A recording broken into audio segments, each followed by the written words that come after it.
Hey everyone, Braden here with All Board Services. Got a Generac generator here that they got to keep it in the off position because whenever they put it in auto, it wants to start up. So I'm going to troubleshoot kind of what I would do to fix this issue. So to show you what I'm talking about, you can see breakers on, you have it in off. As soon as I push auto, utility loss delay is going to count down and it's going to want to start. A few common issues with this that I have found. Usually it's one of the fuses in the transfer switches, in the transfer switch, sorry. So that's what I'll check first, is to make sure those fuses are bad. There's 3 of them right in there. Other common reason is the control wire that's been ran, loose connection somewhere, or the size of the wire is just too small. So I'm going to go check the fuses real quick, and then we'll check the connections and wires. Okay, so here's the transfer switch, and here's the fuses I was talking about down here. You got N2, N1, T1. I'm going to check all these. I would highly recommend that only an electrician access this part, because you got a lot of exposed live parts in here that can hurt you, even the control wires. If for some reason you wanted to do it yourself, you need to absolutely make sure that everything is shut off to it. So your main breaker to the house, generator breaker on the generator is turned off, everything. Make sure there's no power if you are going to mess with this. And then if you do decide to do it yourself, you're going to have a multimeter to do it. With power off, you're going to want to put it on a continuity test, and then all you would do, I'm not going to do it because I have power on, but you just go from the top to the bottom of those fuses, each one, and make sure there's a connection to each one of those. With power on though, all I'm going to do is check voltage on each side of the fuse, because if I have voltage going through the fuse, then the fuse is good. If not, I can already tell you that most likely with the distance to the generator and the transfer switch, that they've used too small of cable. So that's going to be my guess, but I'm going to find out right now if it's the fuse or not. Okay, so I'm going to try to do this so you can see, but all I'm going to do is go from one of those fuses, my neutral bar, and I'm getting 120,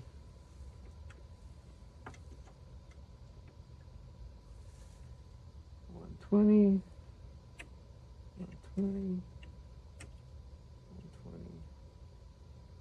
I just checked top and bottom, but so I'm getting voltage going through all those fuses, so the fuses are good. So most likely it is just the wire. So what I'll do now is I'm going to go down at the generator, get into the control board of the generator, and check these wires.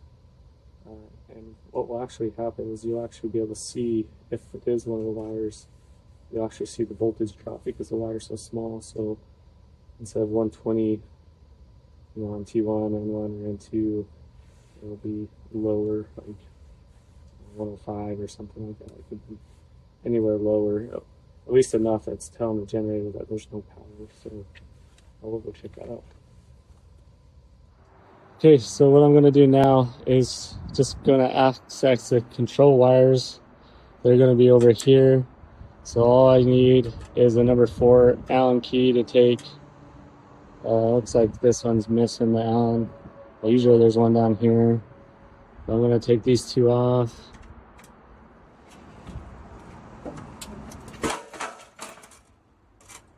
Try not to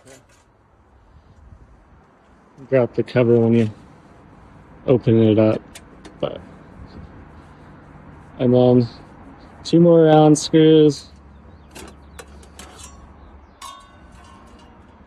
So right there, you can see all these colors should match up exactly to the transfer switch. The ones that we're going to be focusing on are the T1, N2, N1.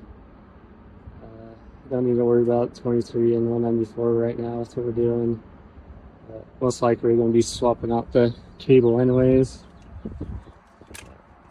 I'm going to test the cable right now. Just the same thing. I'm just going to stick it in this little hole and go to the neutral. Let's see, that one's 123.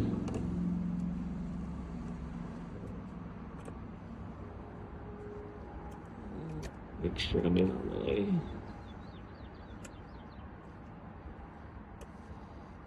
That one,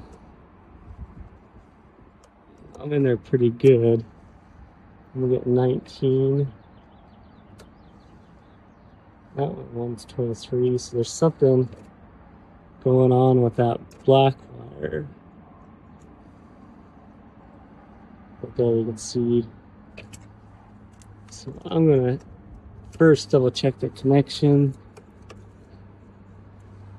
but most likely might have to give a price to run a new cable. But I'm gonna try to set this down so I can pull that cable out.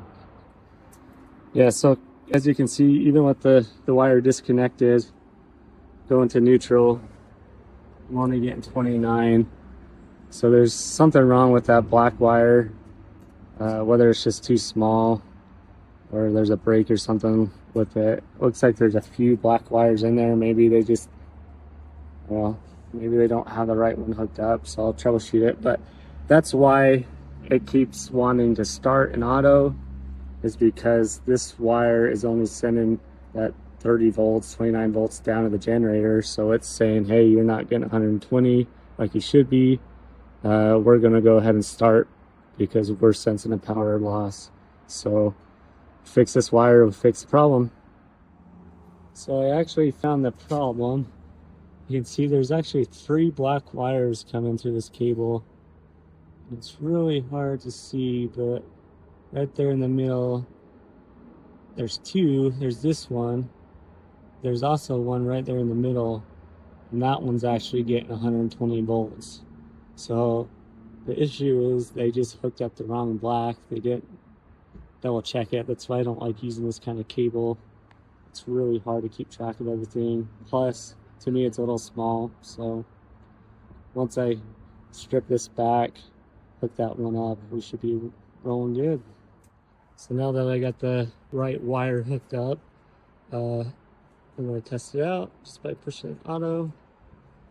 As you can see before, it was start a countdown of starting, but it's ready to run now. So that solved the issue, and all it was is they hooked up the wrong wire.